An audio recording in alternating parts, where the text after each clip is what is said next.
Hello. Hello, Welcome back to another wonderful episode of Metal Gear University. I'm T. And I'm Kay. We're back for part 2 of Metal Gear Solid 3. I can't believe we're doing part 2 already. It's exciting. I'm actually really hyped to talk more about this. We've actually gotten a couple of emails and people were like, yeah, let's go back to the one-on-one episodes. Yeah, no, I got the feeling that the anticipation for Metal Gear Solid 3 was very high. Mm-hmm. I mean, especially with like Delta and everything coming out, and just 3 being a lot of people's favorites. People are like, yeah, they're talking about it. And I think it's cool because, of course, we take notes and we navigate the story, especially when it gets a little bit complex.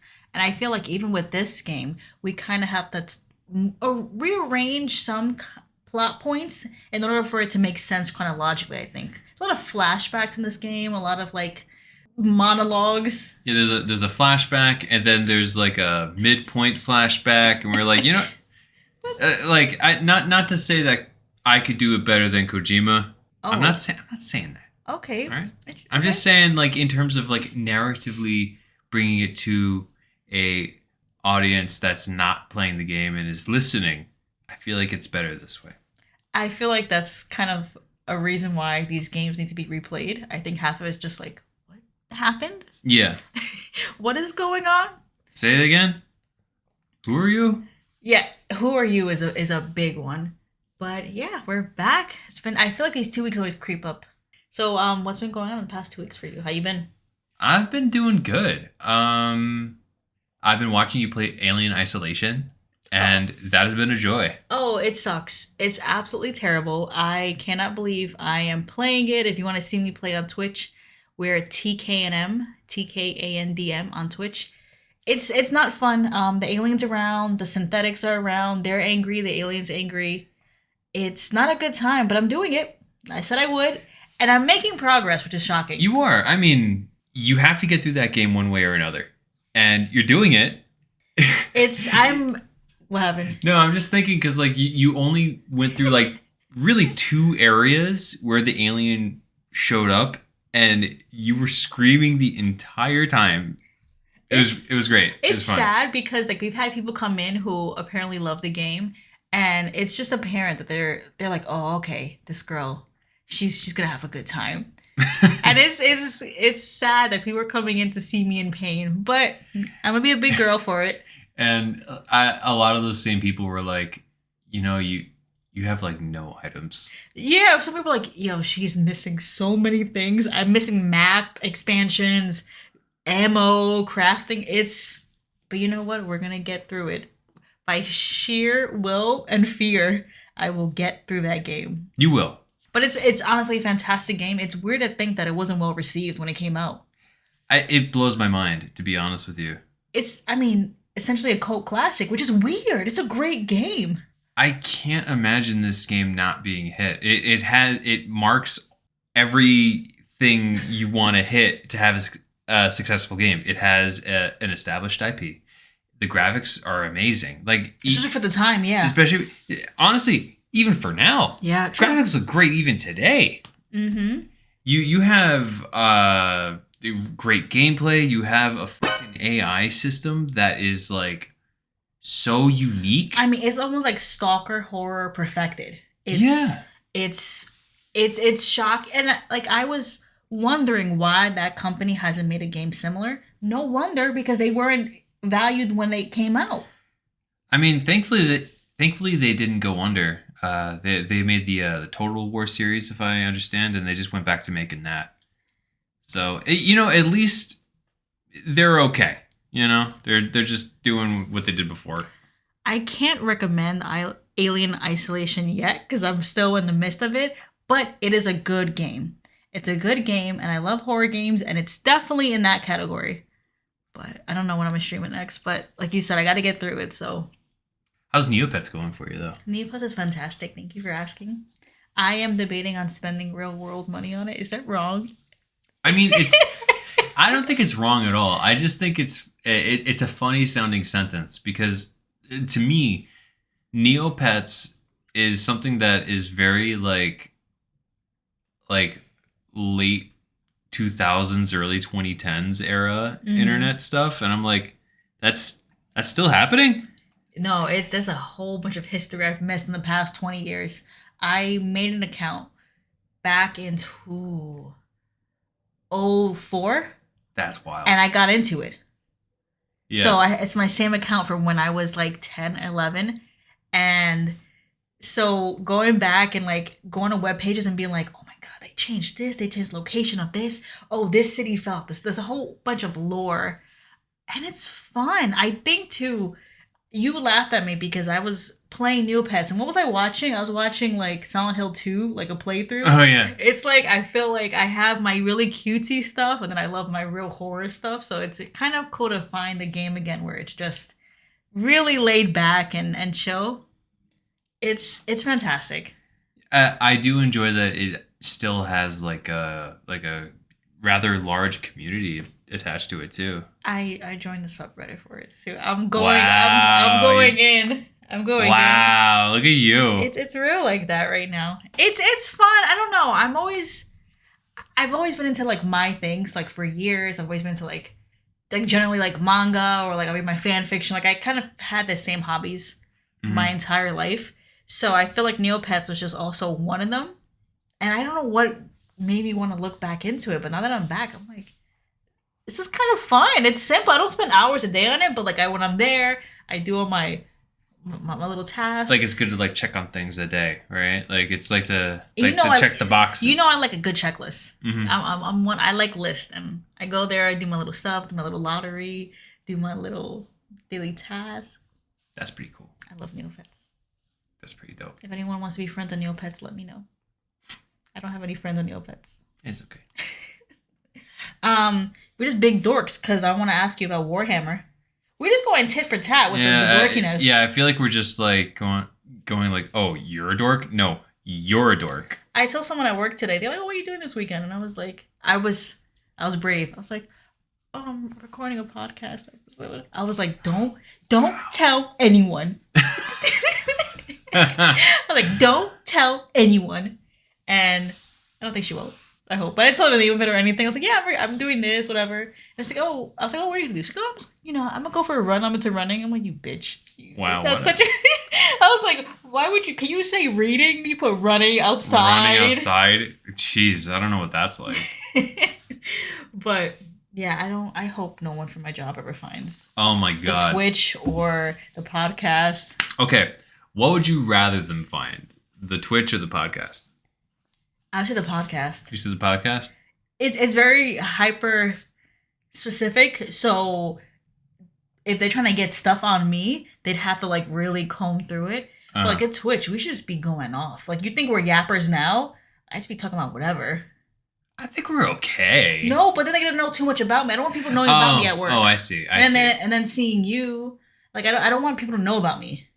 Well, I mean, I'm here on both platforms. I mean, I guess they don't see me. They don't see you, and then they don't hear about like. I mean, they know you're a dork now, but like they're gonna, Okay. It's too. I'd like to keep things separate. I go to work. That's my job. I get paid. I come home.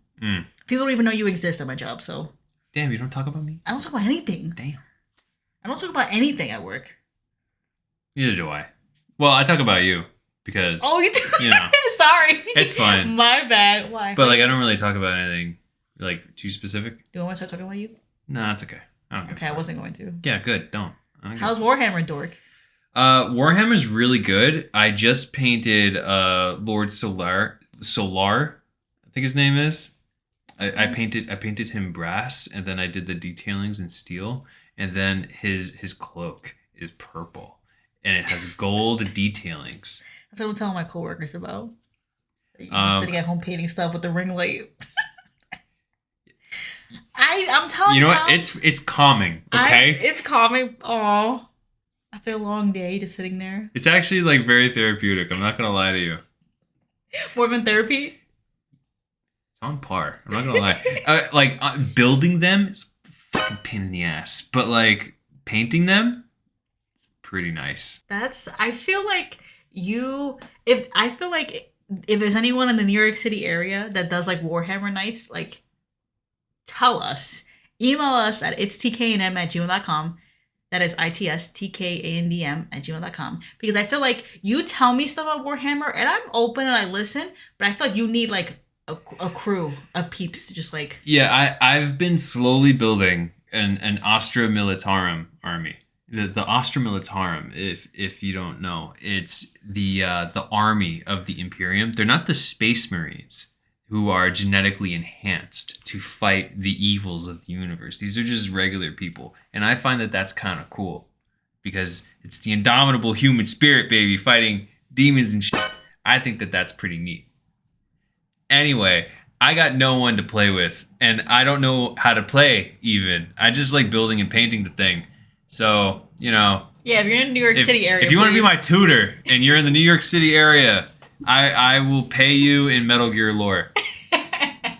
I feel like if you just like steal away Tom for a couple of hours, play a full match, I'll just see you, you go on a Saturday morning, I'll see you Saturday evening, you just play with some people.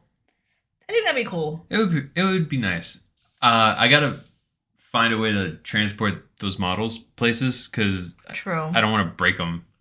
Especially after all the time you spent like painting and building. I'd be so mad. I'd be so fucking mad. I'm telling Tom I gotta get him that headband with the light. Like the guy in Toy Story when he was like painting Woody. That's how I see you in the living room, just painting the figures.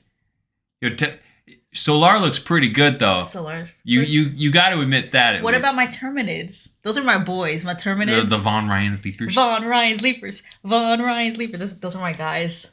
I don't know much about them, but I like the Terminids. The Terminids are pretty cool. Just funny because I hate bugs. Maybe you just decided that if you can't beat them, you join them. You know. I think I was a bug in a past life with the way bugs just fly in my face. Probably. I think they like Crystal, like they just understand that you were one of them. Yeah, and they try to call me back, but I keep trying to fight it. It's kind of like a self-hatred / like, swatting a bug. I don't talk at work, so I just talk in my head. And so, how's Rings of Power? Rings of Power is pretty cool. I'm enjoying it. Season 2, fantastic. I've been saying for a while, I enjoyed season 1. But it did have its pacing issues. Season 2 is pretty fucking good. Mm-hmm. It's pretty dope. The last episode, spoilers, I'm sorry. I just want to talk about it. The last episode. Yeah, skip a few minutes. Yeah, just skip like a minute or two. It's fine.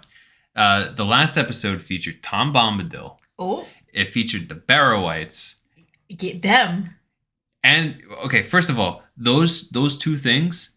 They were featured in The Lord of the Rings, and they were cut, and no one cared. You know who cared? I cared. Tom Bombadil's fucking cool, and he deserves his time in the sun, and I'm fucking happy he's finally getting it, and he's so cool. He's great, and he's married to Goldberry, who's the physical manifestation of a river, and they love each other so much, and they're just a happy couple that live in the woods. They're really cool. And the Barrow-wights are these ancient kings that died a long time ago, and they're basically zombies or ghosts or something. I don't know what they are. Frodo and everybody got captured by them in The Lord of the Rings, and they were trapped underneath the sword, and they couldn't move from the sword, and they were naked. And then they had to... filmed? No, they didn't do it. They didn't do it. I don't know why. A lot of stuff was cut from The Lord of the Rings, and nobody seems to really care, but I cared. But... it's in the Rings of Power, and I'm happy that I saw the things that only existed in my head on TV. It was pretty cool. And there were Entwives. And those were never seen anywhere. They were only mentioned. So it's kind of cool to see an Entwife too. I watch it with you to support, but I will admit I do not know what's happening most of the time. It's okay. Tom's read all the books, and you would read it and then break it down to me, and it's interesting. I can't get into fantasy books anymore. I don't know what it is. Which is interesting because you like Lord of the Rings and you like House of the Dragon. Yeah. So what is it about Rings of Power that it's kind of no. I'm talking about reading the books itself. Oh, reading the books itself. Oh, Rings of Power. I don't mind watching. Uh-huh. I think you just you were so into it. You watched it before I really got into it. I see. And then by now kind of just let it go. But no. It's not. I'm talking about the books itself. I see. Yeah. Rings of Power looks great. It's cool that they're expanding the universe and they have that ability. There's so many more. Lord of the Rings is 3 movies. Yeah. 3 movies, and then like extended cut 4 hours each. Yeah. 4, 8, 12. And this one is seasons. Yeah, season. I Hour-long think there'd be like episodes. 5 seasons. I mean, they're only working with the appendices, Mhm. which is in the back of the Lord of the Rings. And this takes place in like the Second Age. It's a whole nuanced thing. It's for an adaptation, and they had to make some stuff up. But granted, Peter Jackson made stuff up too. Nobody gave a fuck about that. Anyway, I recommend it. At least season 2. This is feeling like a Lord of the Rings podcast for a little I bit. know. But it got Tom's seal of approval. Look, here's the thing, guys. Outside of Metal Gear, Lord of the Rings is my jam. I'm not sugarcoating this. Yeah, Metal Gear, right? Lord of the Rings. Metal Gear, Lord of the Rings. And there's one other thing I'm trying to think of. I mean, I was into Dune for a minute. Okay, but like, yeah, reading, whatever. Oh, yeah, how's Berserk going? I don't want to talk about it, man. Yeah, he got to the eclipse. Yeah, Berserk is... Anyway. But yeah, a lot of dorky stuff. I love being a dork. A geek, whatever. It's fun. Yeah, it's pretty cool. I like these hobbies. Been this way forever. We ready to talk about what this podcast is about, Metal Gear? Yeah, I know you're all tuned in to just hear us yap about our lives. I feel like I stand by this even with us. They make podcast equipment too cheap. Because Yeah, we they just do. we do stuff like this along with every other podcast bro out there. But yeah, anyway, if you have any questions, concerns, comments, send us an email at itstkandm@gmail.com. That is itstkandm@gmail.com. We've gotten a couple emails, and I'm going to wait till our 1-year anniversary, and then we're going to read through some and talk about it.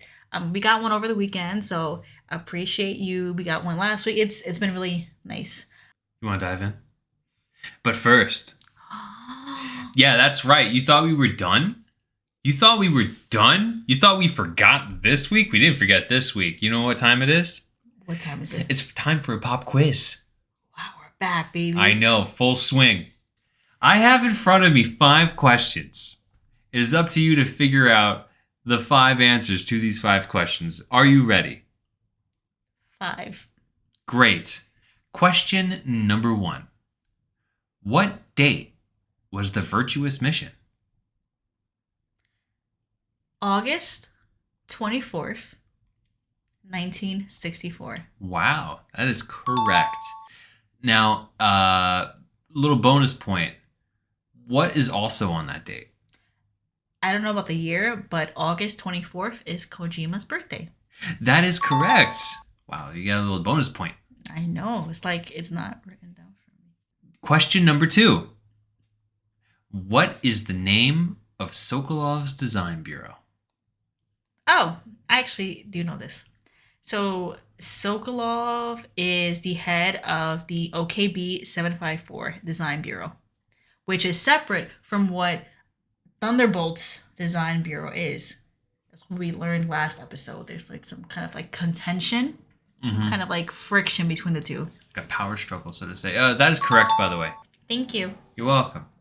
Okay, question number 3.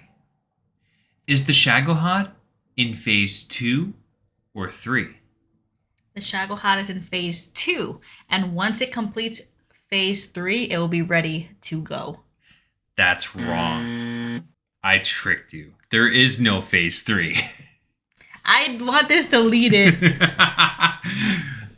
There's only phase 1, then phase 2. I knew that, but I don't know the numbers. Why'd you do that for me? To make me look a dick on the podcast? No!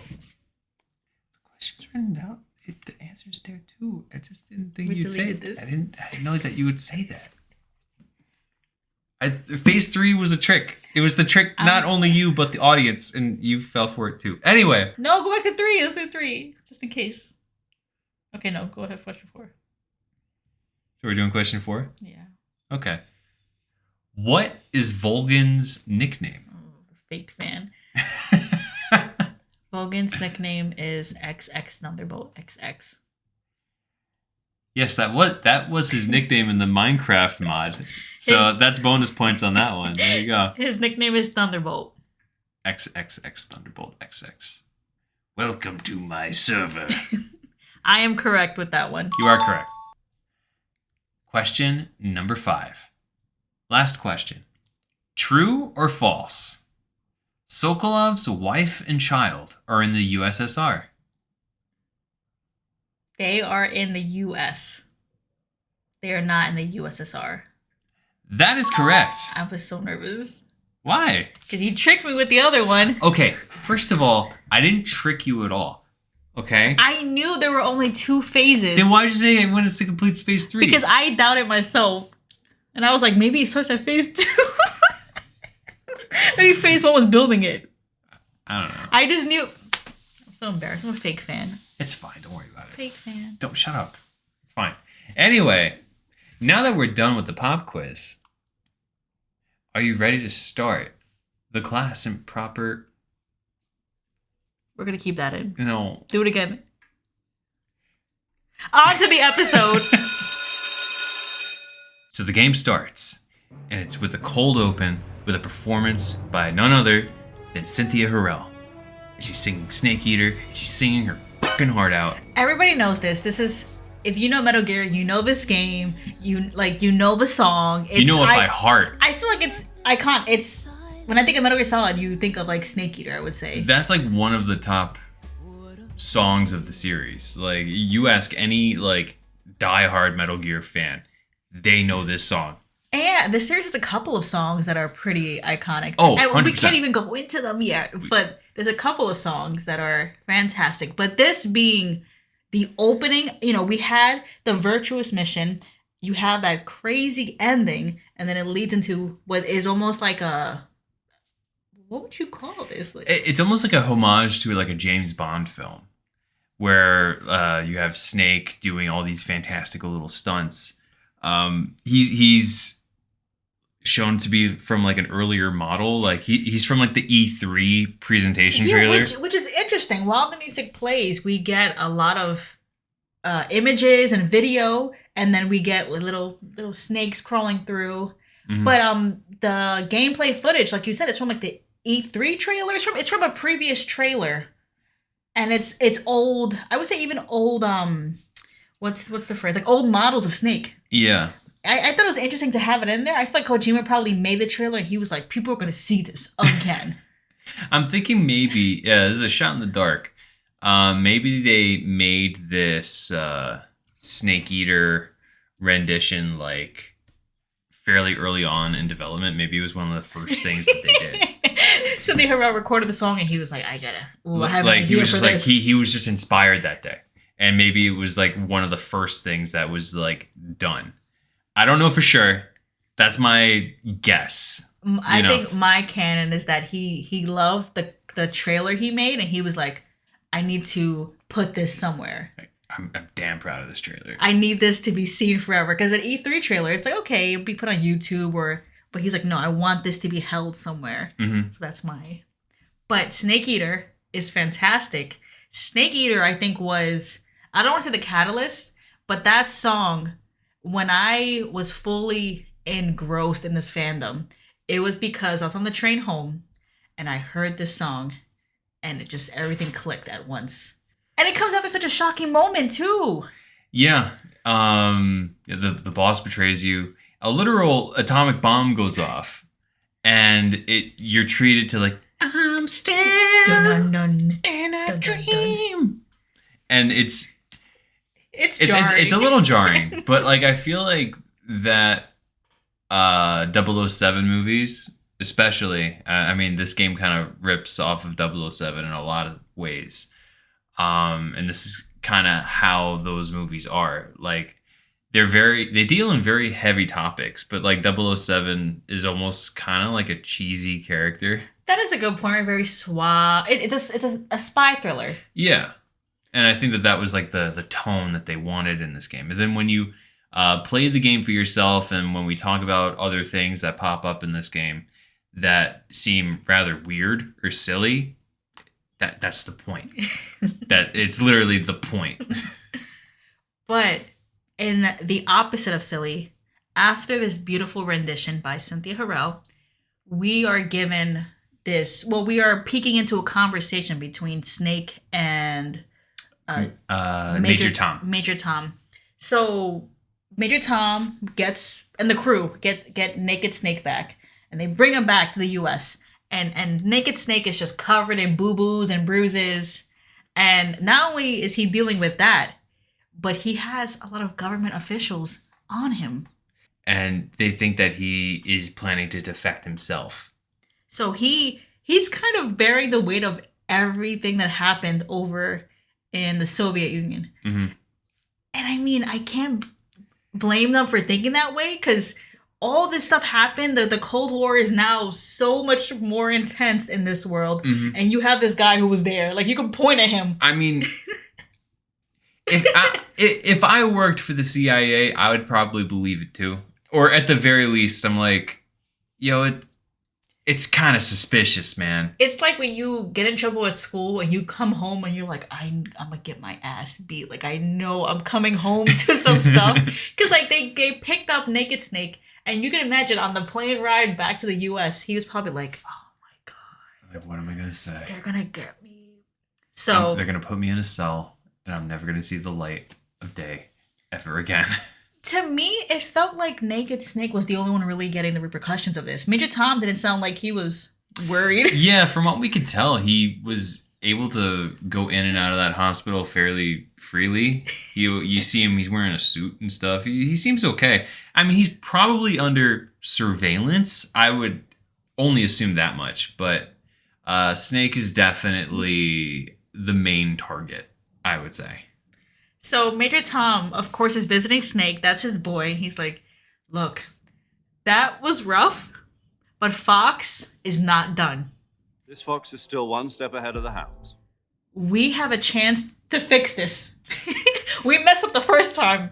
We got a second chance. We're not going out like that, man. So apparently, like I was kind of referencing earlier, since Vogan or Thunderbolt shot that atomic bomb, there is definitely tension between the U.S. and the Soviet Union right now. Oh, without a doubt. Major Tom kind of lays it on the line and he says, hey, Snake, so the reason why I'm here is that I got the latest gossip from the CIA, and they told me about a certain call that came into the White House. And this call was between none other than President Johnson and Khrushchev himself. Khrushchev called us. Is this the first time we're getting like very real people in Metal Gear? I think so. Because like every other game dealt with the near future, and it always dealt with people who were like Big Boss or like Solid Snake, Jim House. The closest thing we got was Jim Houseman, who was the Secretary of Defense. And that's not a real guy, right? Not a real guy. And then, ironically, there was another President Johnson in Metal Gear Solid 2, but obviously not a real guy. Obviously. Okay. But now we're dealing with the actual... We're dealing with a real president. That's the guy that was really tall, right? I don't know how tall he was, but Is he the one who had to get his pants tailored for certain reasons, yeah. Okay. Is that real? Apparently, yeah. Okay, anyway. Family-friendly podcast. So, but okay, anyway, President Johnson and Khrushchev have a call, right? A conversation. Mm-hmm. I mean, Khrushchev obviously would call us. Nice of him to call and not just start blasting. Yeah, I mean, Khrushchev is just basically calling to say like, hey, so funny story. A nuke went off in my country and, you know, we spotted a U.S. aircraft. Oh, they spotted Snake? They didn't spot Snake, but they spotted the plane that he jumped out of. And they're just like... Damn, Fox from the get-go. Yeah, and they were like, hey, this is rather suspicious. So everybody's hounding me to push the button and nuke you guys, and I don't want to do that. So give me one good reason not to do that right now. I consider you a historian. Mm. Did Khrushchev and Johnson have a good relationship in general prior to this? Offhand, I don't know. I'm so I'll future Tom it. I'm just curious because I feel like of course we have the Cold War and tensions were high, but like we understand that there's always things behind the scenes, and especially within countries, you have different factions who are often either competing with presidents or competing like. Okay, so the relationship between President Johnson and Khrushchev was complicated. They supported each other, but at the same time, they were very on guard with each other. Cold War, surprise, surprise. They were cordial, but always keeping an eye on each other, if that makes sense.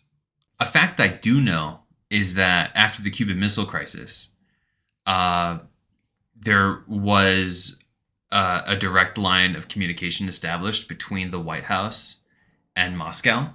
Oh. As like, hey, just in case things get a little tense there, let's have a direct line and let's not play a game of telephone between people, and maybe this could not get out of control like it did last time. So this is kind of accurate then. It is accurate. I just don't know what Johnson's personal relationship with Khrushchev was. I mean, I would assume he's probably like cordial.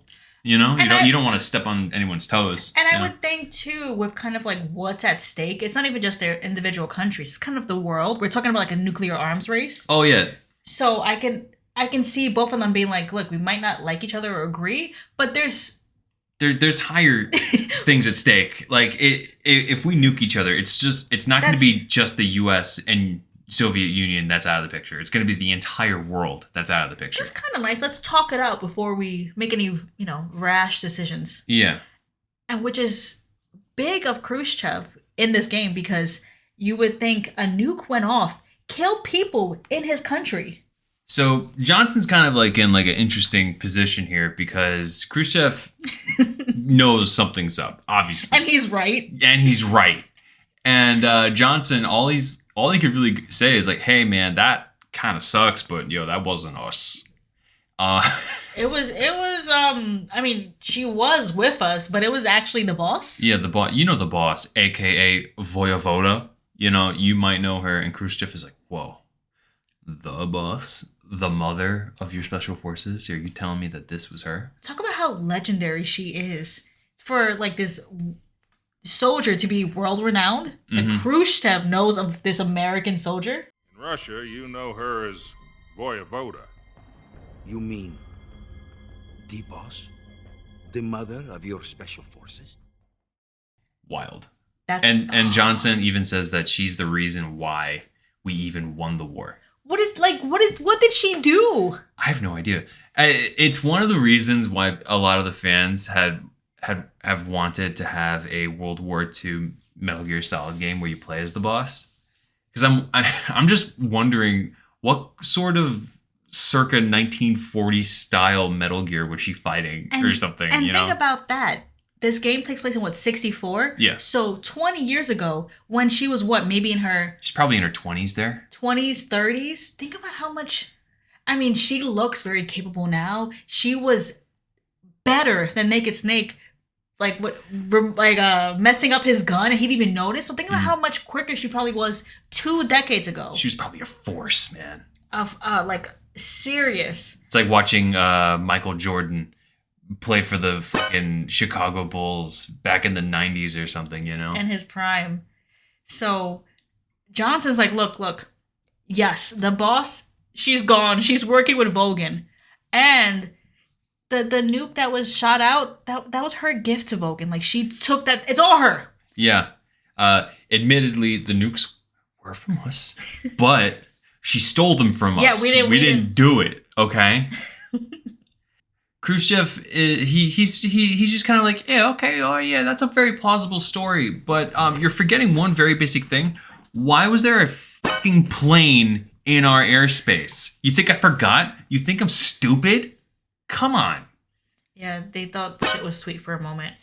So Khrushchev lays it down on the table, and he kind of has the upper hand. He definitely does. And to be completely fair, he is 100% in the right. He is 100% in the right. Especially too, because consider the U.S. was sneaking in there to get Sokolov without Khrushchev. Like, it was a secret infiltration mission. Yeah, like to put, to put the boss and the nukes aside, they did go over into Russia in an American plane. There was an American operation in Russia. Also, mind you, to get back someone they originally gave over. Yeah. So, let's be for real. It's looking a little bleak for Johnson right now. So Khrushchev he kind of lays out his demands. He's like, I give you 1 week. You got 1 week to prove your innocence by killing the boss, the Cobra unit, and recover that remaining mini nuke. Get it the hell out of there. 1 week. At least they have more than just 1 day, because Naked Snake couldn't do much. He didn't do anything in 1 day. Yeah. Besides mess everything up. So I think at this point Johnson's like, look, can we work together? He's like trying to make an alliance now after everything. After everything. Khrushchev, you wanna be buddies? Yeah, I mean, we could send one of our guys. You send one of your guys. Yeah, it'd be great. And Khrushchev is like, nah, man, this is on you. And also, Volgin, he's kind of like rising in political power here, so I can't directly go after him. It kind of makes me look a little bad. Mm-hmm. So how about you do something about that? He tells you to kill Volgin? Nah, nothing. 1 week. You have only 1 week. And if it is not too much to ask, do something about Volgin as well. What is that supposed to mean? Nothing. It means nothing. Like, they almost sound like a couple of gangsters from The Sopranos. We share the Esplanade, Tony. I don't want that apple cart upset. Yeah, then somebody should do something about it. I appreciate your thoughts. You saying what I think you're saying? I didn't say nothing. All right, then I'll talk to you.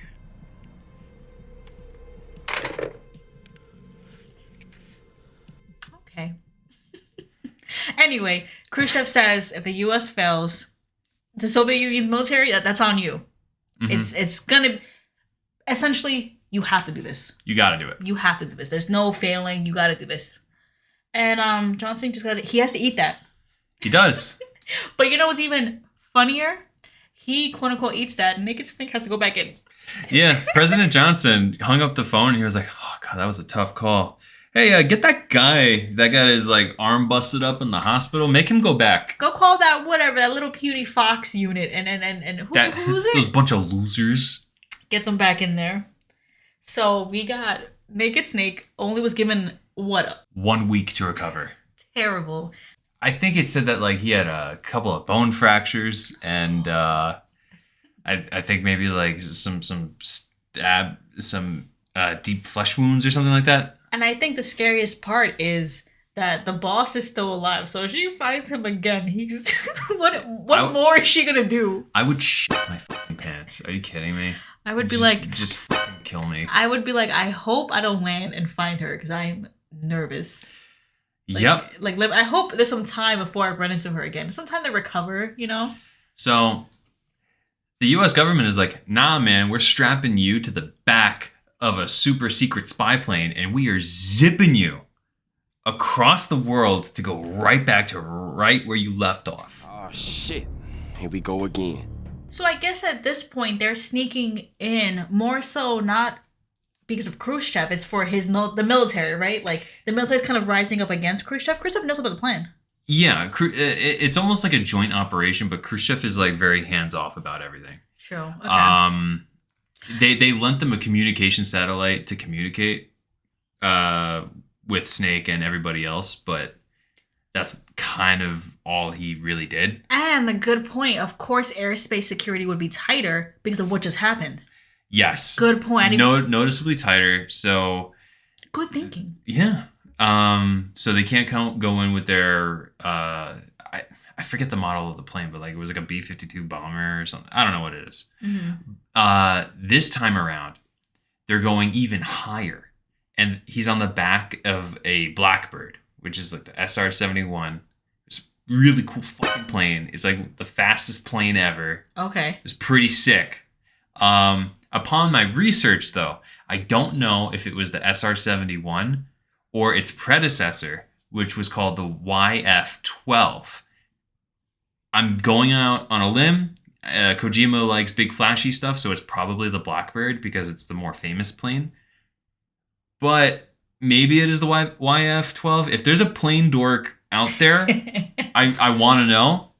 But yeah, email us at itstknm@gmail.com. Let us know which plane it was that Snake snuck back into the Soviet Union with. Okay, I figured it out, guys. You don't got to email. I figured it out.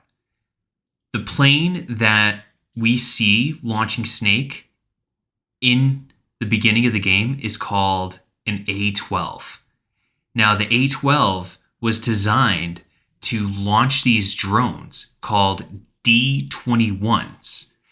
And when you put the A-12 and the D-21 together, they make the M-21. I know, it's really stupid, right? The military likes to make things really complicated for like almost no reason. So when they transform like Voltron together into M21, that is this supersonic jet that flips over and fires this advanced unmanned drone that was designed to take photographs of like enemy bases or whatever. The unmanned drone would detach the camera apparatus and it would parachute away, and a plane would come and recover this apparatus at a later date. One could assume that Kojima wanted to have this idea of, instead of the camera apparatus, just take out the camera and put in a guy. And that's more or less what we get in the game. So it's actually like a very plausible thing that they did in Metal Gear Solid 3. I thought this was kind of like a little fantastical little thing. But no, it's like 100% based in reality. So I think that was really cool. I feel like that's one of like the cool things about this podcast, where I'm learning new things, you're learning new things. I never would have knew that this little piece of aircraft history was real, and it is. Like, isn't that cool? I think that's pretty cool. I'm leaning towards Blackbird, but I don't know.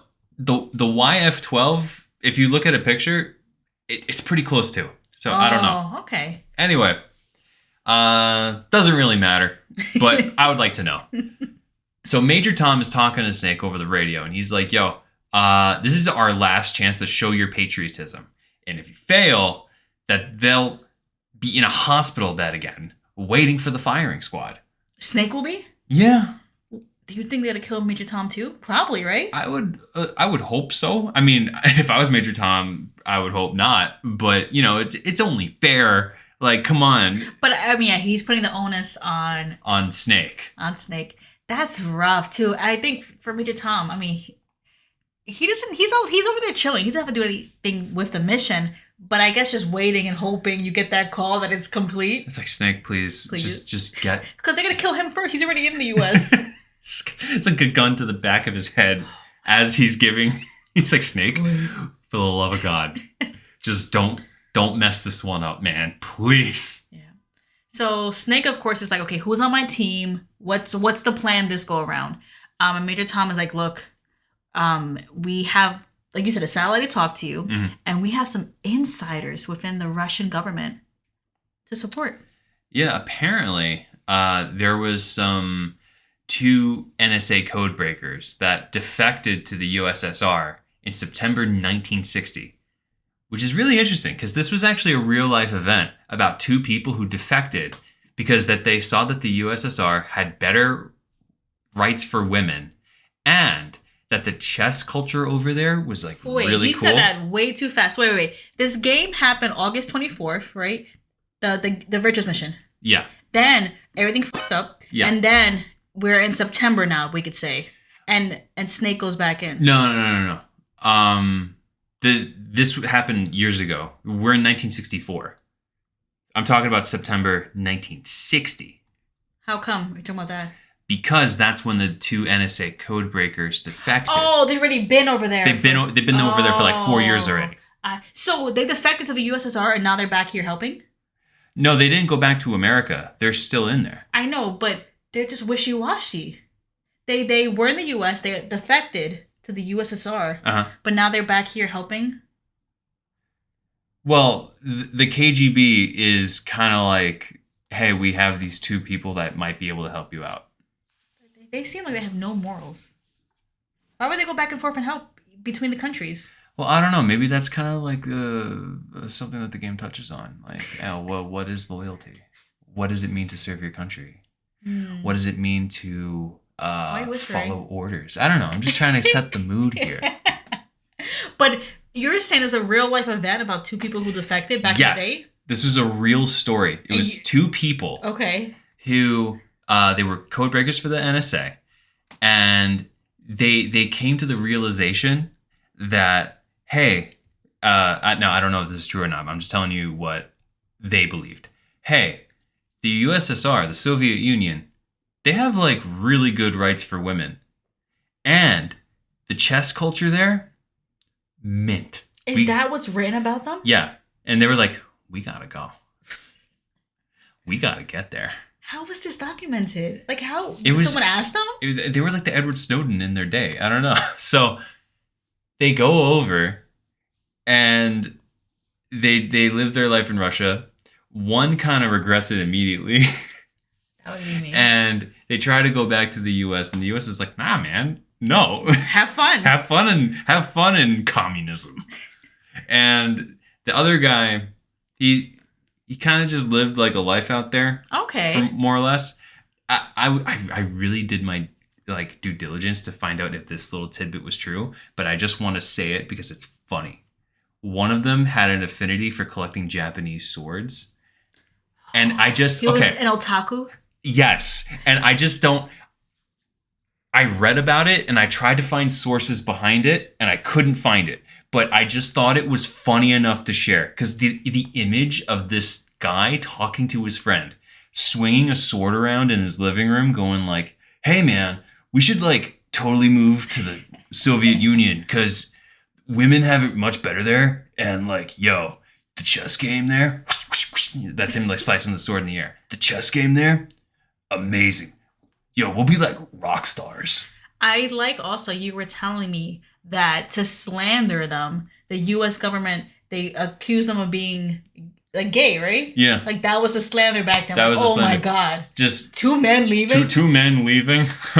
Two men leaving, you know what I mean? I like how it wasn't the fact that they betrayed the country, that they stole information or They're secret. just gay. Like, you're gay. Wow. Damn, we've come. America, baby. America, right? Good old. Never change. Thank God. Never change. That is so terrible. I can't believe I want to see like newspapers talking about it because that's so wild. Like they literally betray the country and you're like, nah, we're not worried about that. I mean, back in the day, that was like very controversial. So, you know. But then mind you, a lot of actors in Hollywood were like, hey. You leave them out of this. What was that? Who was the guy? Soprano Gary Cooper was gay. Yeah, no. We're men.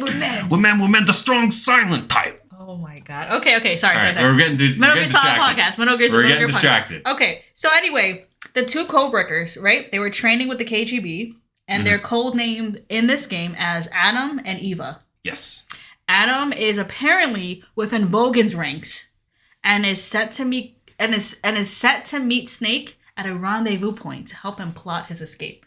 So they're on what is it? On the field. Yeah. So that's cool. Yeah. It's nice to know that Snake isn't going to be totally alone out there. Yeah, because the first one was like, I mean, this one's still like an OSP, right? Like an on-site procurable, like. Yeah, he is armed with like a lethal sidearm pistol, but that's all he's got really. So he's got to find other stuff while he's out there. And he'll have that's awesome, and it's two people this time. So. The spy plane finally reaches its launch point, and it flips over and it detaches Snake's little pod. It's really in the game. It's really tight. He's in there snug. Yeah, it looks like it's like a jet engine with like a little compartment for Snake to be in. Like it's super tight. and it launches off the back of this plane. And it's revealed that this is going Mach 3. That's 3 times the speed of sound, by the way. To put it into more context, that is 2,301 miles per hour. At what speed did it launch him? That speed, Okay. to my non-American friends who are using a more advanced system, I guess, that Snake is moving at 3,704 kilometers an hour. Wow. That's a lot. Crazy. I feel like for him to be ejected at that speed, and then with his injuries, he's not... I wouldn't be happy. No. Yeah.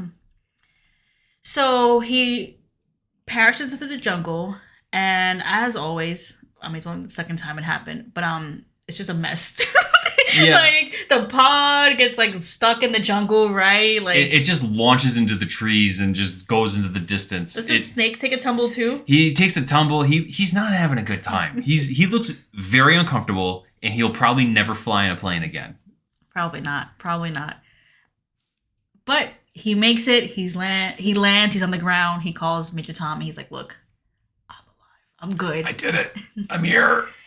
So Major Tom is like, "Look, get Sokolov, destroy the Shagohod, kill the boss, the Cobra unit, and Vulcan. Do it all. You got 1 week." Snake's like, cool, man. Great. And I love how Khrushchev just added on tasks to this mission. At first, it was just get Sokolov and dip. Mm-hmm. And now there's like 5 other objectives. And Khrushchev is like, look, you all f***ed up. You belong to me now. Okay? So you're going to do what I want. at this point in the conversation between Snake and Major Tom says, look, I need to change my code name. It's actually very unlucky. And I'll tell you why. It's unlucky because Major Tom was supposed to be a reference to a movie called The Great Escape.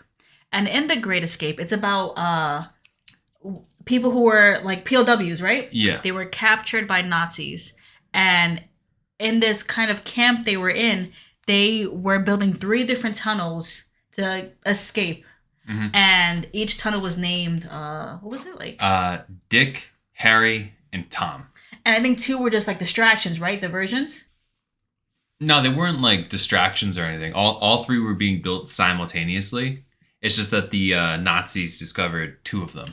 Got it. Oh, and he named himself after one of the 2 that were discovered. Yeah, he meant to name himself after the one that they escaped from, which I believe was Harry. Okay. Oh, so he jinxed the mission. He jinxed it.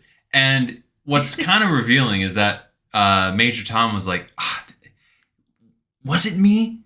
This man rented the film from the film company and watched it at his house with like a projector and everything. Think about that. It's not back in like 60 or like, right? In like the 60s. So Yeah. he had to get the whole film reel. You got to get the whole shebang.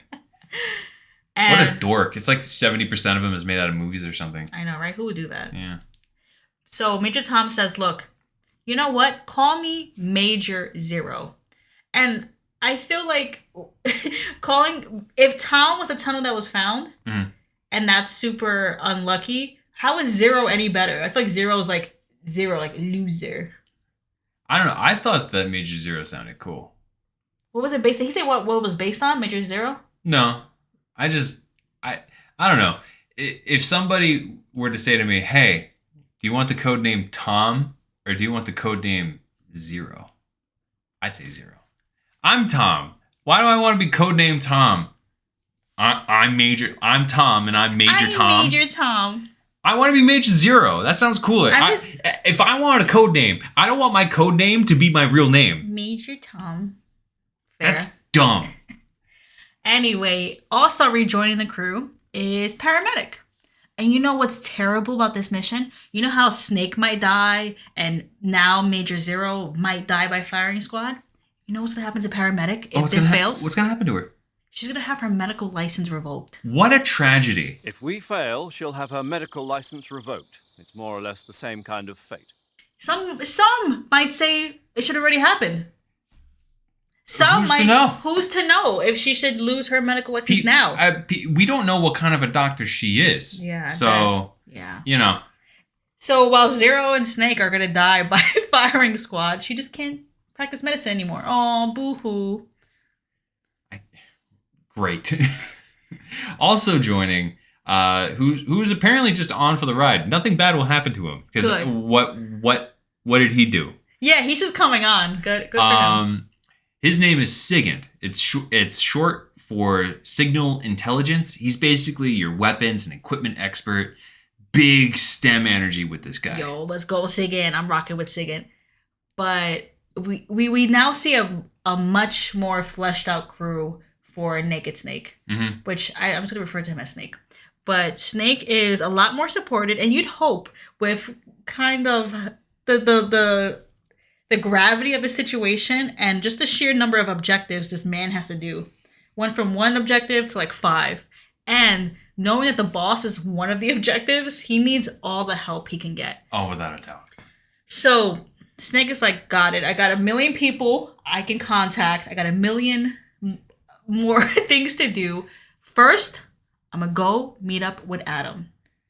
And he's set to meet up with Adam in the same area where Sokolov is being held. Where Sokolov was burning the documents? Yeah. Okay. And Snake is like, how do I know it's Adam when I see him? I never met the guy before. Zero being Zero, he's thought of this. So he's like, okay, we set up like this password situation. So Snake is supposed to ask, who are the Patriots? To which Adam replies, Lolly Lule Lo. That's funny, right? I would think if Snake went back to that area where he found Sokolov, I would imagine no one is there. It's either going to be a lot of soldiers there or no one. So if I see one guy, I'm going to be like, that must be Adam. But I guess the password system is to be safe. And fair. Wear wear like a blue shirt. I don't know. Wear like a nice blue shirt. But the Lolly Lule Lo? And who are the Patriots? What does that mean? I mean, it's kind of suspicious because with 2, it dealt with all the Patriots, and then they were called the Lolly Lule Lo. Oh, I forgot about that for a hot second. So like, so we are aware that this is something. Is it something? But maybe. But in 2, that was a whole big thing. So maybe we're seeing the origin now. Yeah, it could be. Here's the thing, and I'm being completely upfront. I remember having these thoughts when I first played the game a very, very long time ago. Okay. When I heard that, I was like, something's afoot. I remember that. I know that. I played Metal Gear Solid 2 1,000 times. What are you doing here? So I was like, this is either something huge or this is something so benign that it is the start of something huge. We don't know. But like your interest was peaked. Your ears perk up a little bit, and you're like, say that one more time. Damn.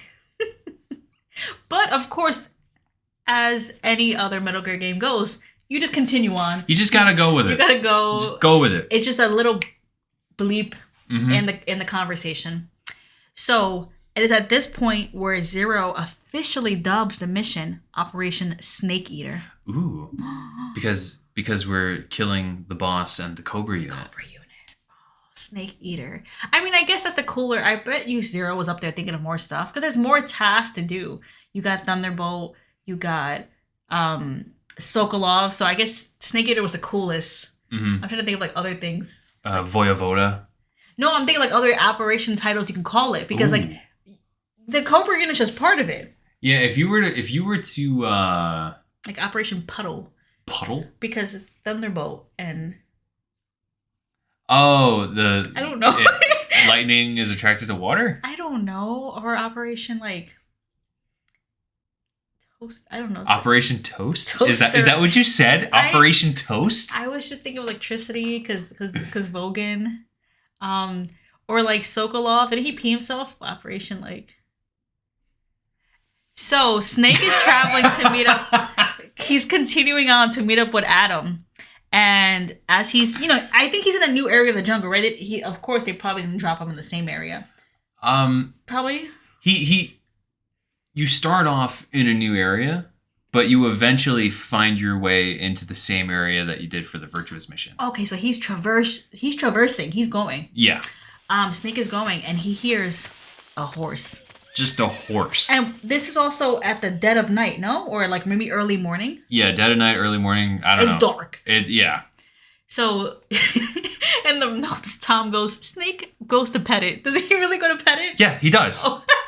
Like He forgot where he was. He walks up to the horse, and this isn't just like a wild horse, by the way. This horse has like a saddle and reins and everything. And it's beautiful. It's like a white colt too, right? Yeah, and Snake like puts his gun and knife away. Good. And he goes up. He literally puts his hand up to pet it.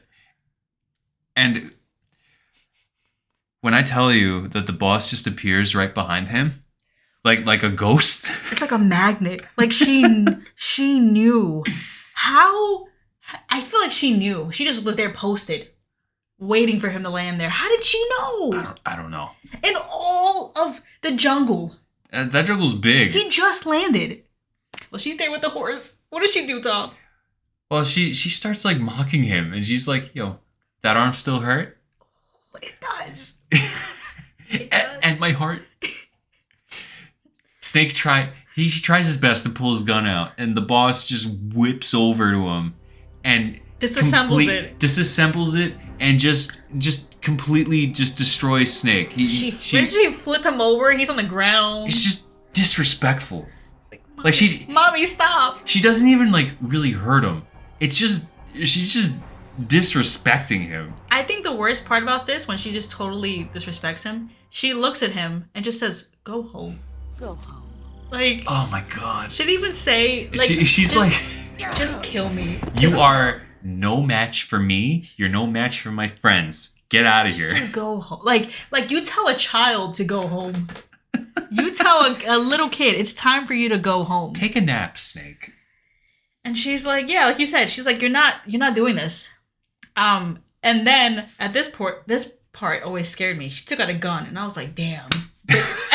Damn, everyone, like, the mission's over. She takes out this big gun, and she gets it and points at the pod Snake came out of, and then she starts shooting it. And I was like, why is she, like, I was so confused, but it's just to attract. It's to attract attention, because it makes a big explosion.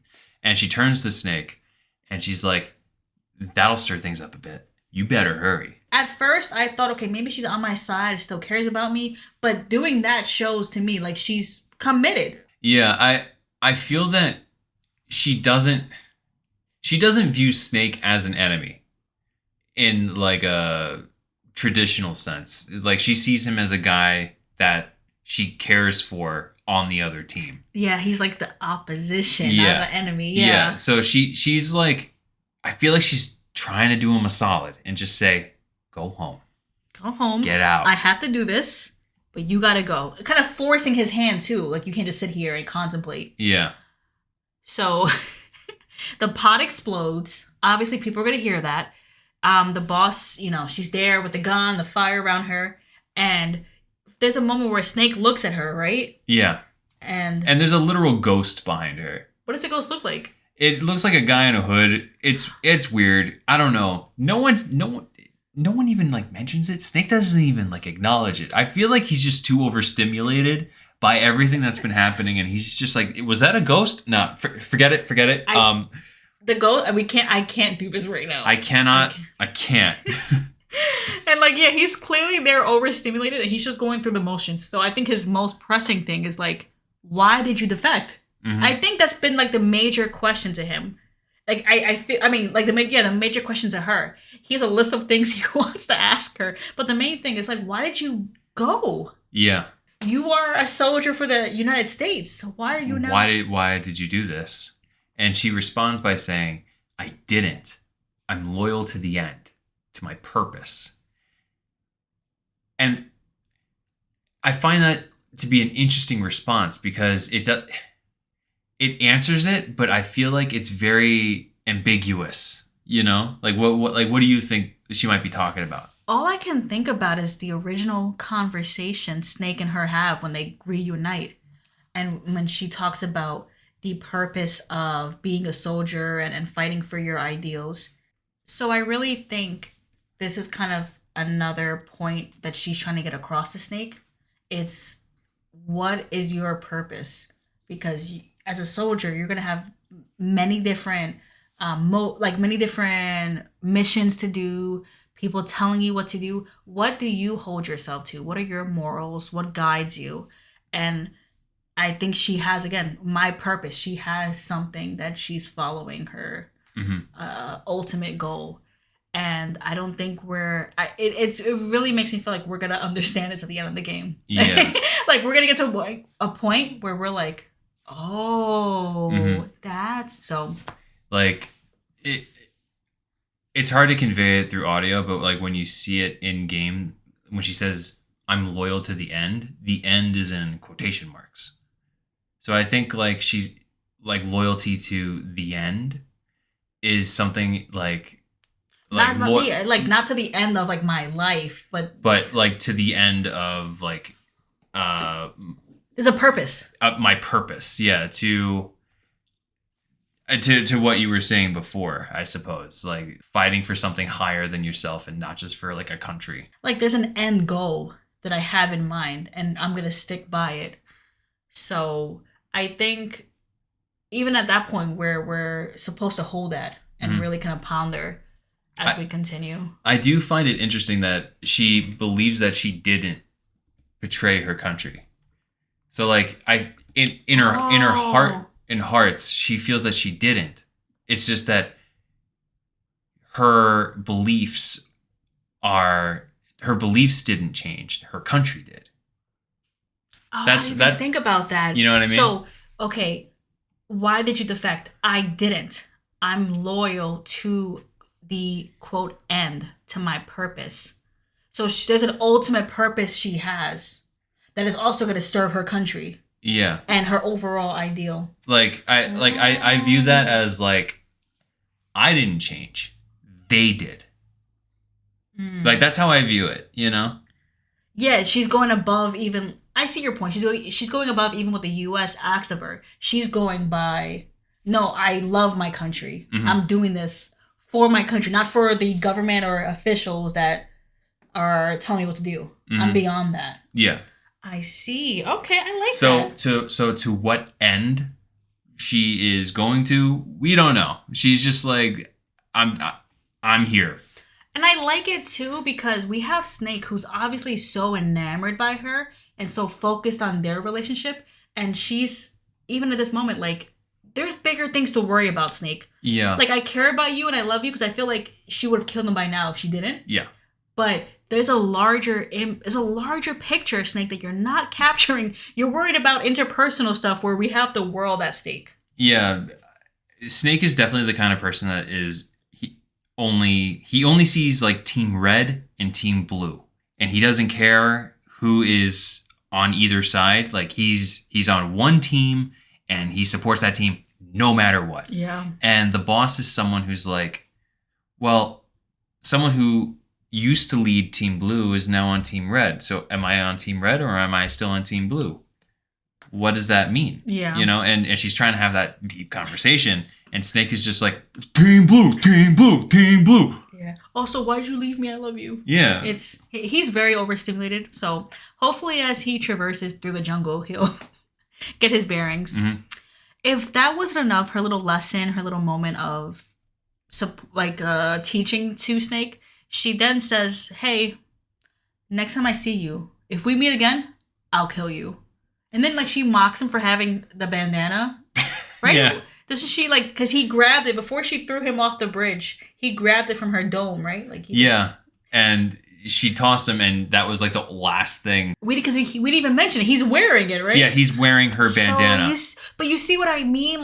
She probably she saw him, and then she saw her son with the bandana, and he's holding it on his forehead now. It was on her forehead. He's putting it on. So she's like, you're not getting it. You're not getting it. Who are you loyal to? What are you doing? But she's cold. Yeah, that's a cold line. She's cold. She is sick. She I get it. I get it. if that wasn't bad enough, the emotional damage. She goes to ride away. The horse steps on Snake's hand, right? Yeah. And I'm shocked that we didn't have to like cure that in the little cure menu that we have going now. Cause if that happened to me, I would cry so hard. I feel like Snake should cry more in this game. We don't get enough or any crying scenes. Yeah. So much has happened to him emotionally and physically. Yeah, he needs a good cry. It should be like, remember in the Tomodachi Life, in the Nintendo 3DS game, where like you'd have a baby in the game and you'd have the rock, the DS. Oh my god, Was it the DS or something? I think you yeah, had a rock. it was the 3DS, yeah. So I feel like in the cure menu, you should have been able to like move the what's it called? Like the R3 or L3 buttons and like rock him back and forth because he's just Aww. he needs it. He's just a little guy. He just needs sometimes you need to rock back and forth to like settle yourself and ground yourself, and I think he needs that. But Snake has no time to do that right now. Just he's gonna put the trauma deeper within his body. And he calls Zero. He's like, help! Oh, I love this conversation. It's so funny because not that much time has passed. Since the way he dropped out the pod. Now remember, he dropped out the plane and he called Major Zero and he's like, all right, I'm commencing Operation Snake Eater. We're going to do this. 5 minutes later. Zero, I met the boss and she kicked my ass and she dismantled my gun and she caused an explosion and then she said that she'll kill me and she's so much better than me. When I tell you, Zero probably sat down, put his head in his hand and was just like, go find Adam. Just go find Adam and just survive, please. Please. I need you to survive for me. We are going to die, Snake. Do you understand? And then what's even worse, again, for the second time, the boss leaves. So you know you have to get her eventually. Mm-hmm. She's still out there. She's still out there. She's the boogeyman. She's or Michael Myers. She's just out there. She might have not even have left. She's just hiding behind the corner. If I would have if I was in the jungle and just saw her come out from behind the tree, I think I would just drop dead. Yeah, I think I would legit just drop dead. My soul would leave my body. That would be the only mercy you would get in that scenario. But Zero's like, look, you're there, you're alive, you have to continue the mission. Please go meet up with Adam and just survive. And that's what Snake proceeds to do. There's, now there's soldiers in the area because of the explosion that the boss caused. So he just has to. This is the sneaking game. You got to sneak around. And he's going through bushes. He's going through like the areas that you went through the Virtuous mission. So it's familiar. It's familiar terrain. So Snake kind of has an advantage here. So he manages to get on by, and he's at the factory. Hooray! He's there. First, he's slowly making his moves, and this was remember the first objective. You had to meet Adam. Mm-hmm. So he's there, but no one else is there, and the Snake is just kind of like looking around. In my mind, I'm like the boss killed him. The boss, and she's still following him. Oh God, I never thought of that. I was like, damn, she's good. She killed Adam. So he's looking around, and Snake's like, there's no one here. So he reaches a certain point, and all of a sudden, a light turns on. And like a flash, like a beam, right? Like a headlight. A headlight. And Snake turns, and it's a woman on a motorcycle. The boss? Doesn't seem to be. It sounds like a different person. And he can't see them, right? Can't see him. So Snake is like, hey, Adam, I thought you were a man. And this woman just responds, Adam couldn't make it. Frightening. So this could be the boss. I don't know. So Snake, visibly concerned, is like, okay, we're going to do the password thing, all right? Who are the Patriots? No answer. Who are the Patriots? Nothing. All of a sudden, like 4 or 5 guards just pop out of the woodwork. Snake, and this was the best they could have sent, right? He was the best soldier at the time of the boss. He was the best. Damn, So US 0. And You know, like while we were taking notes for this, I was thinking to myself, they probably came out of the area because Snake is just screaming, "Who are the Patriots?" into the darkness. So of course people are gonna come. Who are the Patriots? Answer me. Yeah, that's actually And- what, he's not even supposed to be. Oh And my god! And like earlier in the scene, Snake literally says to this woman who's on the bike, the bike's running. He's like, "Hey, cut the engine. They'll hear us." 2 minutes later, "Who are you?" Answer me. So this woman screams at Snake to get down. He hits the dirt. And then she just starts. She expertly starts blasting. blasts So I just away. started blasting. So I just started blasting him, you know. And like you said, she is a pro. So at that point, we don't know if she's friend or foe, but she's killing the enemy of my enemy. So, she's She's at least, helping Snake right in this moment. you might not be Adam, but you're an ally, so I'll take it. So she looks at Snake and she's like, "There's your answer. I'm your friend." Would you trust her? Maybe. I don't know. So- In all honesty, if I was in Snake's position and if she just blasted away like 4 or 5 enemy soldiers, maybe? Because like But we know we were supposed to meet up with an Eva, though, too, no? they said that we were supposed to meet up with Adam. But there was an Eva. There was an Eva. Okay. So And maybe she- she is Eva. Maybe. But we were supposed to meet up with Adam. Okay. So she gets off this bike and she's like, "Hey, I know that Adam couldn't make it, but I'm Eva." She's Eva. And she takes off her helmet. Beautiful hair. The hair flows out of the helmet. She is just a gorgeous blonde, you know. And then for I guess it's hot in the jungle. I don't know. So she unzips her jumpsuit all the way down to her like Her belly button, her right? belly, but a little below her belly button. Damn. And she's wearing, it looks kind of like, I don't want to say a bra, it looks like a bathing suit top. Yeah, it looks like a bikini. A Yeah. bikini. And she's like moving over, like, the video game Female Walk. She's Oh, like, yeah. moving over to Snake. There's like a sexy saxophone playing. The name's Eva. and Snake is clearly looking at her eyes. Oh yeah, her eyes. He's very respectful. When I tell you, this man made no attempt to hide. He made no attempt to hide where he was looking. No, none. You know what? I'll give him this. He's maybe overstimulated. So I'll give him that. Maybe just a lot's going on and it's wherever his mind goes to is whatever's in front of him. Probably.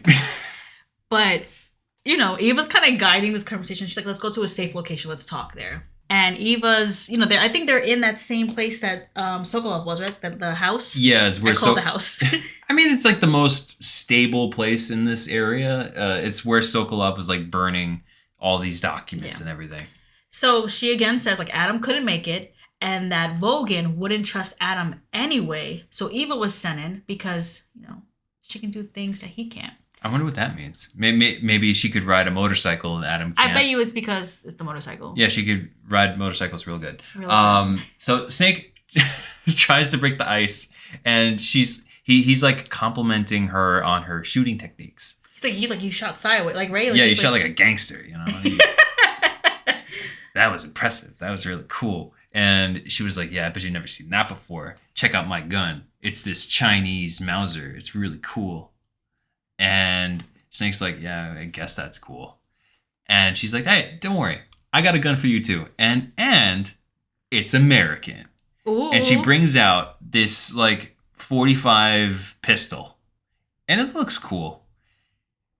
And when I mean it looks cool, I mean like Snake dorks out about it for what feels like 5 minutes. No, that's why I say, like, whatever is literally in front of him, that's what he's obsessed with. Because first, it was her eyes. Mm-hmm. And he just couldn't look away. And then now they're here talking about this gun. And he's just looking at the gun and just, like, enamored by... He's detailing every little bit about it. The engraving. It's like, what was it? The feeding ramp was polished to a mere sheen. It's just like stuff like that. Just all of this, like the sight system and like all this other nonsense. Incredible. The feeding ramp is polished to a trigger guard's been filed down for a higher interlock. The frame is tight for trigger precision. Some safety is extended to make it easier on the finger. And not only that, nearly every part of this gun has been expertly crafted and customized. And he was like, okay. Also, I have your train gun. Here you go. How did she get the train gun? I assume that it was probably collected by maybe the boss at the end of the Virtuous mission. And maybe it was just taken back to wherever their home base is. Because Eva and Adam are infiltrated. Okay. They're in there. They're in there, so Eva was able to grab it. Okay. She also gives Snake a scientist disguise. Oh my god, these little hijinks. I love these little heists. I would love to disguise myself as a scientist and like go into like a little area, and mix some beakers. I don't know. It's not, Just mix some beakers. That's what you want to do? Yeah, I'll make some beakers, and they'll be like, "Tom, do you work here?" How do you know my name? Double liquid. But I'm curious to see how Snake looks in this scientist uniform. I'm sure it's very convincing. I wonder if he'll act the part. I wonder if he's going to be like cosplaying. But yeah, you have to meet up with Sokolov eventually as a scientist to infiltrate. It's going to be much easier. I can imagine too, Sokolov's going to be working on phase 2 and be in like within the facility. So you're going to have to really be. You got to get into that camp, and you don't want to cause an alarm because you got to be discreet and get Sokolov out of there. So it makes sense that this is like the wisest path forward, you know? So Eva tells you that Sokolov's to the north, and you got to get going. That's your first. That's the objective. Nothing has changed so far. Get Sokolov. But Snake is a little crabby, a little grumpy, a little eepy. And we have Eva, and then also paramedic chiming in, over satellite, going like, "No, go to bed. You smell." They didn't say that, but I bet he smells. Probably does. You smell. You're cranky, and honestly, you've been through a lot. Take a nap. Go take a nap. Eva's like, "I'll stand watch. I know we just met, but you can trust me. Just go take a little nap." And he agrees. Yeah. He's nervous, but he agrees. I mean, at this point, what can you do? I mean, he is pretty eepy. I've been in the same position before. Like, you want to stay up to stream, and sometimes your body can't. And I have to be convinced sometimes. So I feel Snake in this cutscene. I really do. So, I mean, thankfully for you, you can sleep peacefully. But as Snake sleeps, the camera cuts over to Eva, and we see her opening up this little suitcase or this little box, and it's like a radio? It looks like a machine, and she has like some sort of like thing she's talking into. It looks like some sort of like long range radio, I guess. And she's talking to someone, and we don't know who, because we don't. It's not audible. Yeah, So you just see her. She's just doing something. So something's afoot. We don't know what, but something's afoot. Maybe we'll find out next time. Next time. This is sadly where we're going to end this segment. Snake's in it. He's back in. Snake Eater is a go. He met up with Eva. And there's no option for a third mission. Like, this is it. Yeah. No, if this fails, Snake's dead. Zero's dead. Paramedic can't operate anymore. Sigint will probably be fine. Sigint. But we'll find out hopefully more next time. I think everything will be good until the boss makes an appearance. I think so far she's been the real fear in my eyes. Yeah, that's the real threat. But we haven't even seen the Cobra unit. We've seen them briefly in their supernatural powers. Yeah, they can control bees.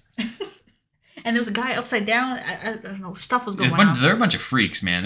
I'm frightened of them. I think what's cool, and I wanted to mention briefly, Eva, the voice actor for that character, people are not sure who the actual person is. Oh yeah, outside of the narrative of the game, as Kay just said, no idea. No one knows who it is. People think I don't know her name, but people think it's the same voice actor that voiced Ariel in The Little Mermaid, and I'm inclined to agree because they do sound very similar, but no one knows. Yeah, they think it's Jodie Benson. So essentially what happened was, I guess back then, voicing in video games wasn't as lucrative or seen. It was just kind of something you did on the side. Yeah. So a lot of people had, I guess, false names, pen names. So Eva, when she appears in the game, in parentheses, it says Suzetta Minette. And you look it up, that's not a nobody. real person. It's not a real person. Rumor mill is that when Delta gets released, we'll find out who it is. I would love that. I think Honestly, that would be so cool. if it's Ariel, the fan art that I'm waiting to see, I think that'd be kind of... Honestly, Because you know how people do that? They do like the crossovers. she's already wearing a bikini. You could draw Eva as a mermaid real quick. Or you can draw Ariel as Or Eva. Ariel is Eva. Yo, come on, Liz. Come on. I wonder too... No, because I was thinking maybe with like the whole spy thriller, maybe that's why she had to be sexy. But if you think about Ariel's costume, maybe that was like a homage to that. Ooh, like a hint. A hint, you know? But it's I'm really pulling. That's a reach. But if I'm right, you heard it here. We'll be back in 2 weeks. Any parting words? Thank you for listening this far. If you're hearing me now, right here, you're a real one. So thank you. You specifically are a real one. Please send us any emails at itstkandm@gmail.com. That is itstkandm@gmail.com. We will be reading some for our 1 year anniversary of the podcast.